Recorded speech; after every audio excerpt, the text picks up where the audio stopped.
Sir, आज गणतंत्र दिवस के मौके पर क्या प्रोग्राम किया है और क्या संदेश समाज को देना है? देखिए, सबसे पहले तो आज हमारा 75th एनिवर्सरी है हमारी गणतंत्र दिवस की। और इस उपलक्ष्य में मैं अपने सब देशवासियों को वेरी हैप्पी रिपब्लिक डे, गणतंत्र दिवस की बहुत बहुत शुभकामनाएं देना चाहूँगा। मैं समझता हूँ सभी जानते हैं कि गणतंत्र दिवस एक्चुअल वो डे है जब हम इंडिपेंडेंस हुए, क्योंकि इस आज तक मतलब 26 जनवरी 1950 तक हमारा जो लॉज थे, जो रूल्स थे, वो ब्रिटिश इंडिया के हिसाब से चलते थे। 1950 में हम लोगों का संविधान चालू हुआ और हम लोगों के जो लॉज हैं वो अपने आए अपना। तो एक तरीके से सही इंडिपेंडेंस डे हमारा आज गणतंत्र दिवस पे हुआ था। गणतंत्र दिवस पे हम लोग ब्लड कैंसर हॉस्पिटल में शुरुआत से ही हर साल एक प्रोग्राम करते हैं जिसमें हमारे पूरे कार्यकर्ता, एम्प्लॉयज़, बाकी डॉक्टर सब आते हैं और हम लोग अपना एक फैमिली की तरह उसको बनाते हैं। कल्चरल एक्टिविटी भी होती है। पर सबसे इम्पोर्टेंट बात, खासतौर पर आज के नए बच्चे हैं, नए एम्प्लॉयज़ हैं, उनको हम बताना चाहते हैं कि भी बेसिकली क्या पर्पज़ है हम लोगों को गणतंत्र बनाने का और अपने जीवन में उसे कैसे उतार सकते हैं। हमारे संविधान ने हमको कुछ फंडामेंटल राइट्स दिए हैं जो हर आदमी जानता है, लेकिन मैं हमेशा उनको बताता हूँ कि फंडामेंटल ड्यूटीज़ भी दिए हैं। और हम लोग कई बार खाली फंडामेंटल राइट्स के लिए तो लड़ते हैं, तो फंडामेंटल ड्यूटीज़ को फॉलो नहीं करते हैं। जब तक हम अपनी ड्यूटीज़ को सर्वोपरि नहीं मानेंगे तब तक देश तरक्की नहीं कर सकता है, देश आगे नहीं बढ़ सकता है। और डॉक्टर्स के लिए और या मेडिकल फैसिलिटी में आप जब होते हैं तो जितना हमारे हेल्थ केयर वर्कर है उसकी सबसे इम्पोर्टेंट ड्यूटी हो जाती है कि पेशेंट्स की देखभाल। तो आज ही मैंने सबको यही कहा है कि आप सबको सबसे इम्पोर्टेंट चीज़ ये मांग के चलनी चाहिए कि जो पेशेंट है वो आपकी सबसे इम्पोर्टेंट है। और जैसे आप अपने किसी रिश्तेदार की देखभाल करते हैं, सोचते हैं कि भाई मेरा रिश्तेदार का भर्ती हुआ है, क्या करना है, ऐसे ही उसी ड्यूटी को मान के हमको अपने पेशेंट्स के लिए देखभाल करनी चाहिए। वैसे भी हमारा जो भारतवर्ष है वो कर्म प्रधान देश है। बहुत मतलब साफ साफ बातें लिखी होती है कि धर्म हमारा रिलीजन नहीं है, धर्म वो है जो आप करना चाहिए, जो सही है। और सही कर्म करने से ही हम उस सही धर्म में पहुंच सकते हैं। हम कोई भी रिलीजन माने, कोई भी पंथ माने, कोई भी भगवान माने, वो सेपरेट इशू है। लेकिन जो हमारा कल्चर है वो ये कहता है कि कर्म प्रधान है, जैसा कर्म करोगे वैसा फल देगा भगवान। तो आपका धर्म है कि सही काम करना है और उसको सही कर्म करने से हम उसको प्राप्त कर सकते हैं। अगर हम ऐसा करें तो वाकई हमारी जो रिपब्लिक डे है वो सार्थक होगा और हम अपने देश को और उन्नति की राह पे लेके जा पाएंगे। एज ए डॉक्टर सर, समाज को कुछ बताना चाहेंगे, कहना चाहेंगे आज के एनवायरमेंट को लेकर? देखिए, मैं यही कहना चाहूँगा कि हम लोग सही को सही माने, गलत को गलत माने। हम लोग अपने को इंसानियत, बेटर इंसान बनाएं, बड़ों की इज्जत करें, साथ में काम करने की क्षमता अपनी बेहतर करें, ईमानदारी से काम करें और अपने देश को जितना आगे बढ़ा सकते हैं उतना आगे बढ़ाएं, आपस में भाईचारे के साथ।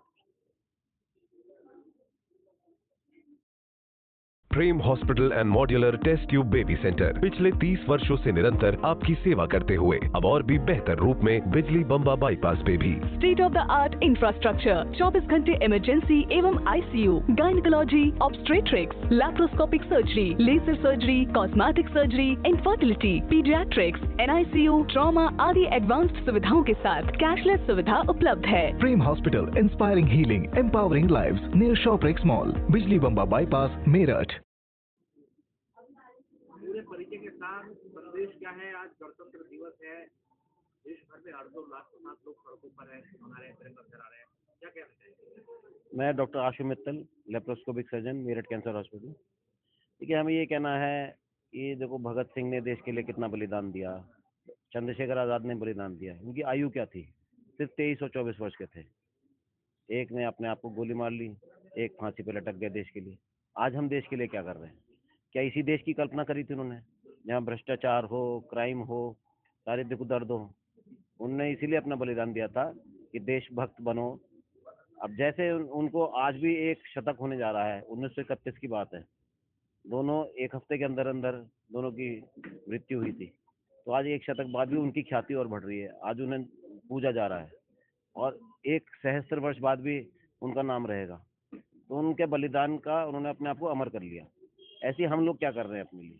क्या हमारी मृत्यु के बाद हमें याद किया जाएगा? तो हमें भी ऐसे ऐसे काम करने चाहिए जिसके लिए उन्होंने बलिदान दिया, जिसके लिए उन्होंने एक सोचा था कि ये राम राज्य आएगा, यहाँ शांति होगी, कोई करप्शन नहीं होगा, कोई क्राइम नहीं होगा। तो हमें भी ऐसे काम करने चाहिए देश के लिए, नहीं सर।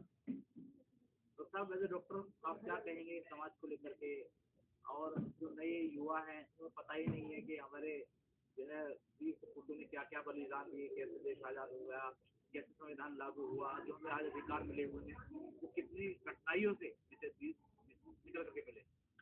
देखिए ये है कि आजकल वैसे व्हाट्सएप पे और लोगों को नॉलेज तो खैर बढ़ रही है, ऐसा नहीं है कि नॉलेज नहीं बढ़ रही, लेकिन उसको इम्प्लीमेंट नहीं कर रहे। सब पैसे की तरफ भाग रहे हैं, सिर्फ रोजगार की तरफ भाग रहे हैं, कमाई की तरफ जा रहे हैं, देश के लिए बलिदान की तरफ नहीं जा रहे हैं। लेकिन फिर भी हैं, आर्मी में जा रहे हैं, देखो ऐसा नहीं है।